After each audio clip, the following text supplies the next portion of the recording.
Y antes de empezar, quiero decir que es mi primera presentación en español, entonces quisiera pedir disculpas en anticipación por cualquier cosa que pueda decir que no está correctamente dicha o si digo algunas palabritas en inglés. Vale. Como dije, soy la fundadora de la compañía DeepBlocks, que se concentra en usar inteligencia artificial para el análisis de real estate development. Es una compañía fundada en Singularity University, que es una fundación en Silicon Valley concentrada solamente en las tecnologías exponenciales. Y estamos aquí hoy.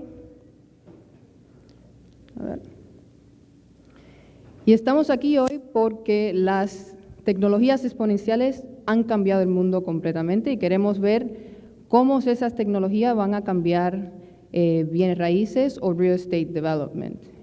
Y es muy importante entender cómo todo el movimiento de lo material, de lo físico, se ha movido a lo digital, como vieron en la introducción, y eso es lo que hace un crecimiento exponencial. Y es muy difícil, o fue muy difícil para mí entender en el principio cómo una industria tan física se puede convertir a todo en digital. Y a mí me costó mucho tiempo y quiero darte un poco de la historia de cómo llegué a fundar la compañía DeepBlocks y cuál es el proceso que tuve para aprender cómo entender ese tipo de movimiento, ese tipo de crecimiento. Cuando estudié la maestría de Real Estate Development, me enseñaron, eso fue ya hace muchos años, más de 10 años, me enseñaron que tenía que entrar en mi carro, ir al local, hablar con las personas, entender qué necesitaban, hablar con los negocios, aprender a negociar con los arquitectos que tenían la información de la zonificación, la información de qué se puede construir, aprender a hablar con los contratistas para poder coger los datos de construcción, con los brokers, con los banqueros. Y me di cuenta que para ser real estate developer necesitaba tantas relaciones para saber todo lo que podía hacer. Entonces tuve una meta de trabajar en cada una de esas industrias y en cada una habían avances interesantes tecnológicos.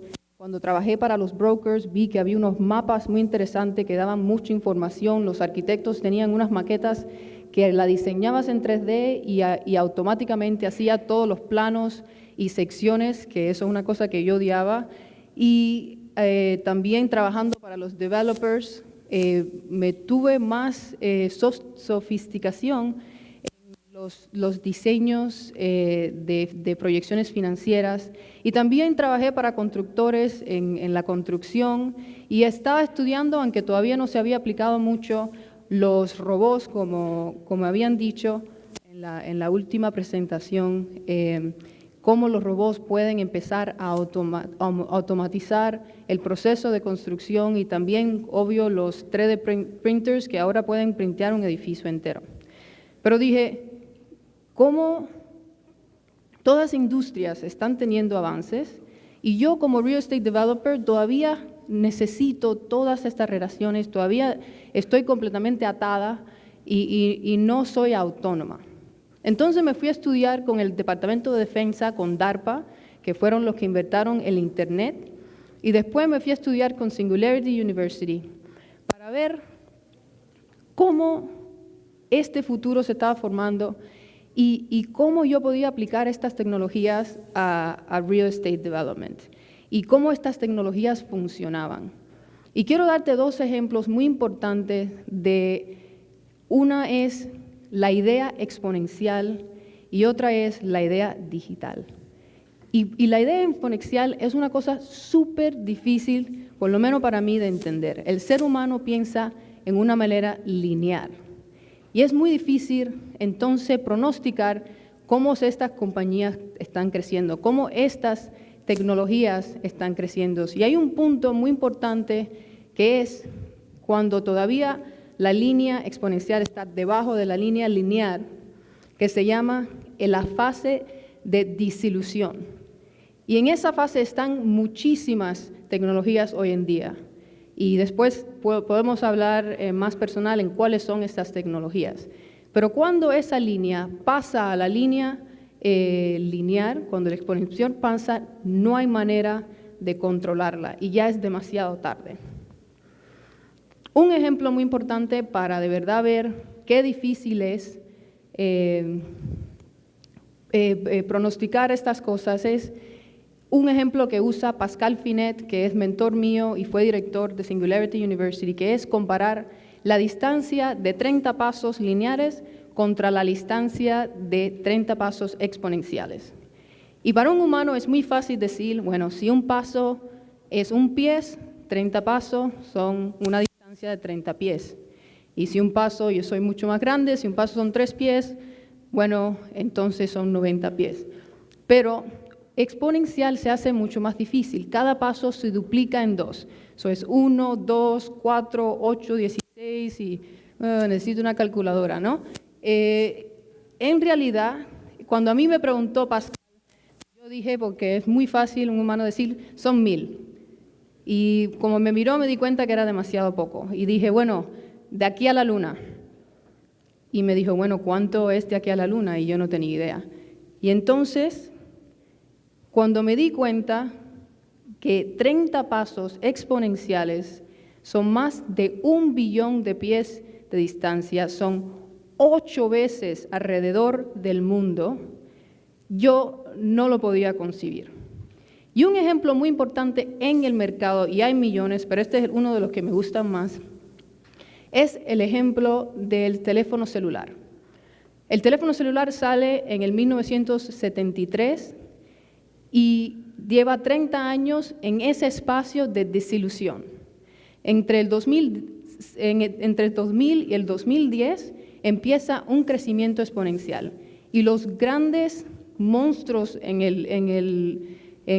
la industria de pronóstico, que son los McKinseys, los Deloitte, no podían pronosticarlo correctamente. En el 2002 pronosticaron que iba a crecer un 16% y creció un 100%. En el 2004 pronosticaron un 14% y creció otro 100%, se duplicó otra vez. En el 2016 pronosticaron un 12%. Ya teniendo esa data que seguía duplicándose, los grandes monstruos en la pronosticación pronosticaron otra vez un 12%. Y en el 2008, teniendo toda esa data, le dieron un 10%. Y otra vez, duplicó otra vez un 100%. Que entonces no me siento mal, ¿ves? Aunque no sepa los 30 pasos exponenciales, los grandes todavía no saben hacer eso tampoco, sino que es una cosa muy difícil. Entonces, ¿qué hago yo para entender qué es lo que está pasando con las tecnologías? ¿Qué otro clue puedo tener para ver cómo pronosticar esas cosas? Y una cosa muy importante es la digitación. Y un ejemplo súper importante que nos dio mucha inspiración para Deep Blocks es el ejemplo de los mapas y la adquisición de información para los mapas. Y el ejemplo es entre la compañía Navteq y la compañía Waze. A que todos tenemos Waze en el teléfono hoy y nadie sabe quién es Navteq sino unas cuantas personas.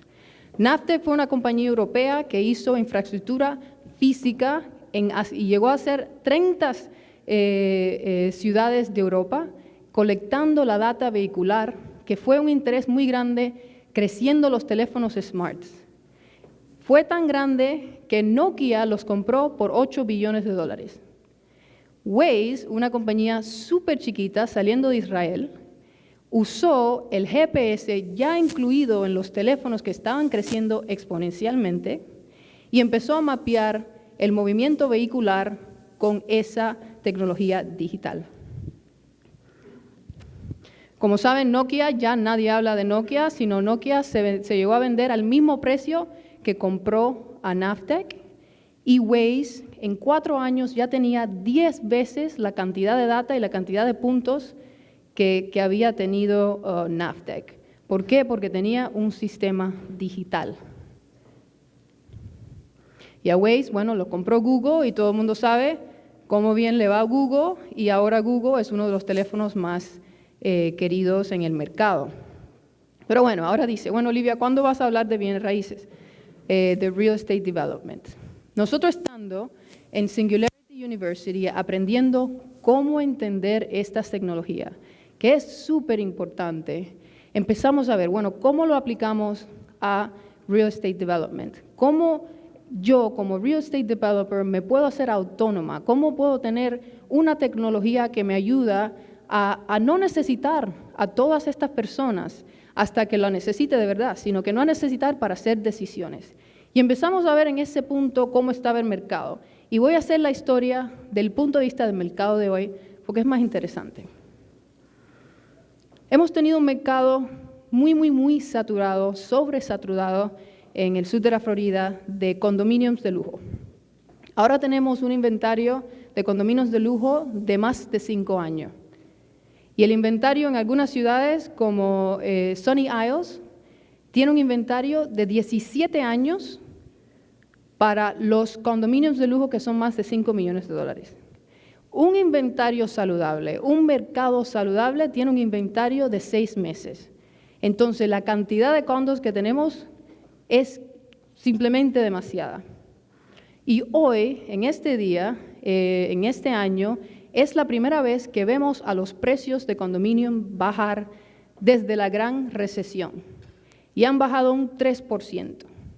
Quiere decir que condominio a lo mejor no es el producto que más retorno va a dar en el día de hoy, en el mercado de hoy. Porque lo compro, está bajando, tengo que pagar Condo Association, los pagos de asociación, pagar los taxes y después pagar un 6% de la venta.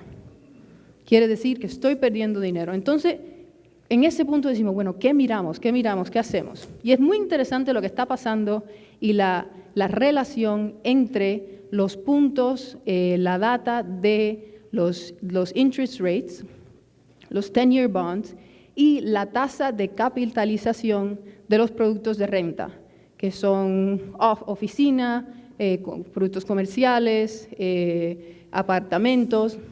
Y como vemos, casi siempre debe haber una delta entre las tasas de capitalizaciones y los intereses. Y cuando esa delta se empieza a comprimir, que pasó en el 2006, cuando eso se comprime es una indicación de una burbuja. Entonces, como vemos acá, estamos en una dirección hacia una compresión y pueden pasar cualquier cosa. Si yo no estoy en el negocio de pronosticar, pero puede que si siguen subiendo o suben las tasas de capitalizaciones, quiere decir van a bajar los precios de las propiedades o va a haber una segunda burbuja. Y ahí va a haber un gran momento, una gran ventana de oportunidad para invertir. Y cuando nosotros miramos eso en Singularity University, dijimos, ¿cómo lo hacemos? ¿Cuál es el proceso? ¿Cómo mejoramos esto con la tecnología? Y empezamos a ver, bueno, ¿cuál es el proceso? Vamos, si tenemos 10 oportunidades en la mesa, 100 oportunidades en la mesa, pensando bien exponencial, tenemos que hablar con cuántos arquitectos, con cuántos brokers, con cuántos bancos, con cuántos, solo para saber qué optimizamos. Y entiendo ahora, y entendí en ese momento, por qué el real estate developer depende tanto de su intuición, porque es un proceso muy largo, un proceso muy costoso, solo para entender si mi intuición está correcta o no. Lo que pasa es que, como aprendí yo, la intuición mía, no por ser joven ni por no tener tanta experiencia, pero por ser humana, pienso lineal. Y si el mundo está cambiando exponencialmente, no puedo usar mi intuición para hacer inversiones en un mercado que va a cambiar exponencialmente. Entonces diseñamos una plataforma basada en AI, en inteligencia artificial, que combina toda la lógica de los arquitectos, de los brokers, de la lógica financiera, de los bancos, de los relaciones con los inversionistas, las cascadas, y todo eso está integrado y mezclado en una sola lógica. Y entonces yo, como real estate developer, en minutos puedo entender si mi intuición está correcta o no, y puedo entender todas las 100 oportunidades que tengo en la mesa en horas. Y no tengo que hacer una llamada. Ya cuando haga la inversión, cuando esté segura, cuando estoy moviendo ahí, sí hago mi equipo de arquitectos y hago un proyecto bien hecho. Si no hago eso, voy a invertir en la intuición, me voy a dar cuenta que no es óptima y ya voy a tener demasiada inversión para cambiarla, porque es demasiado cara cambiarla, o moverme a otro proyecto. Esta plataforma deja analizar productos de venta, productos de renta, productos de nueva construcción, productos de renovación. Puedes hacer condominios, apartamentos, retail, cualquier mixto de todos, y te lo hace muy, muy, muy rápido. Ahora, la inteligencia artificial, mientras lo vas usando, vas aprendiendo sobre el mercado que estás. Y va expandiendo la lógica va haciendo dos cosas. Una, expandiendo la lógica de un edificio a una cuadra, a una ciudad, y expandiendo la lógica también en todas las ciudades que vamos a estar, de cómo en esta ciudad están optimizando o hay una oportunidad de optimizar para aplicarla en otra ciudad en el otro lado del mundo. Porque al final del día, todas las ciudades tienen muchas cosas en común. Y entonces va dándole opiniones de una ciudad a la otra de cómo optimizar. Pero también al usuario personal, si no le vas a poder preguntar si tengo 20 millones de dólares para hacer y me gustan los productos de apartamentos de mercado mediano, ¿cuál sitio en Miami me va a optimizar esos 20 millones de dólares? ¿Con loan o sin loan? Y te da un sitio y ahí es un buen momento de empezar. Te muestro la primera interfase, que aquí mi colega Kevin la tiene en la computadora y la pueden ver, y después de las 12 del día todos pueden, vamos a tener una nueva versión y todos pueden ir online y abrirla y usarla. Es una interfase simple, intuitiva, y el punto es una interfase que ayuda a la transición de lo materia, de lo físico a lo digital. Y esta interfase, este producto está en un nivel alfa, que alfa quiere decir es una fase donde vamos a empezar a poner muchísimas funciones que ya nos están demandando los usuarios, nos están demandando como yo quiero poder share con mi arquitecto y trabajarlo a la misma vez, lo vamos a poner. Necesito algo más robusto en las finanzas, en el proforma de multifamily, lo estamos haciendo. Y esto es una oportunidad, tiene una funcionalidad que es feedback, que los usuarios, los expertos nos digan cómo podemos ayudar mejor al mercado. Esto está ahora trabajando en todo Miami-Dade County. El mes que viene vamos a estar en las 70 counties más importantes de los Estados Unidos, y el mes que le sigue vamos a estar en todas las ciudades de todo el mundo. Y eso es lo que nos enseñó Singularity University, cómo crecer un sistema, cómo adquirir información más rápido y cómo ayudar a optimizar más rápido, porque ese es el futuro de nuestras ciudades. Y la interfase, aunque simple y es para transición, puede llegar a una cosa más completa, más colaborativa, más fun. Y lo que estamos haciendo es juntándonos con los expertos de tecnología para untar más y más la colaboración entre el humano, entre el real estate developer y las tecnologías exponenciales. Muchísimas gracias.